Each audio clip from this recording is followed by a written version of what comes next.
Welcome to our 5 on 5. We're pleased to welcome back Michael Cavallaro, the Executive Director of the Rogue Valley Council of Governments. Michael, good to see you again. How are you today? Same here. Good, thank you. All right, so tell us, in case anyone's tuning in, unfamiliar with RV COG, what is it you guys do there? It's a loaded question. There's a lot. We are a voluntary association of the jurisdictions, cities and counties in Southern Oregon.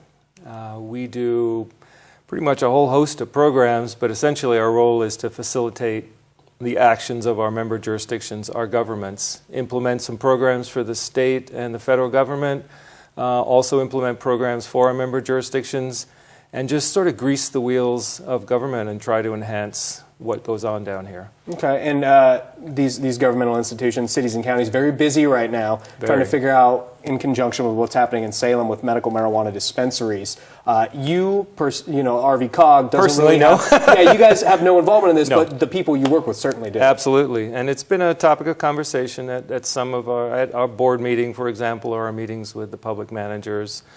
Change is difficult, and we're in the middle of numerous changes in this country, and medical marijuana is one of them. Mm-hmm. And I think everybody's just trying to find their place. Yeah, and it certainly seems like talking about change is difficult, but this one happening quickly, the laws, everybody's taking it from a different perspective. Is this particularly difficult situation to manage, do you think, for these entities? I think it'd be a difficult situation for anybody to manage anywhere. I mean, as I said, change is difficult, and it's not as simple as one would seem just by looking at it. There are all sorts of different things that impinge on any kind of decision like this, and then there are repercussions from any of these decisions, ordinances that have to be created. They're very complicated. They impact other ordinances. It's just not as simple as anyone would think.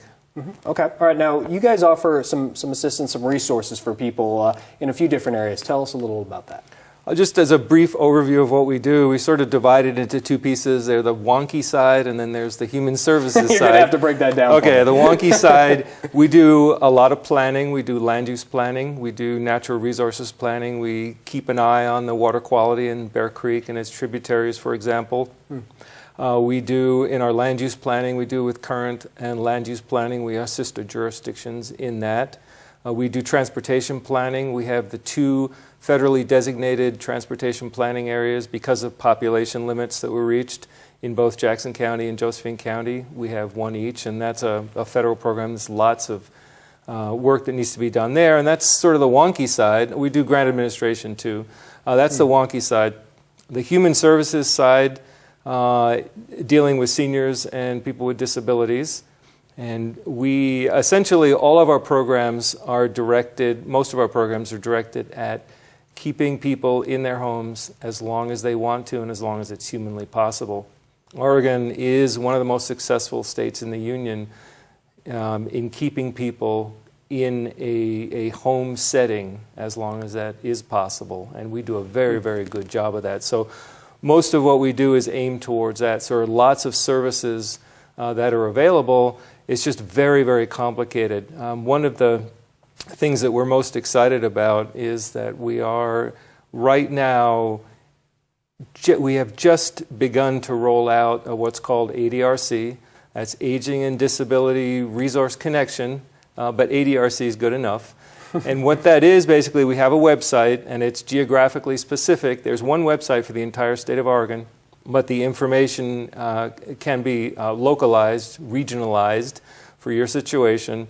And we also have a phone number, 855-ADRC, ORE-ADRC. Sure, okay. And what happens is if you call, if you have any questions about services available for seniors or people with disabilities, you'll get a real live person on the line.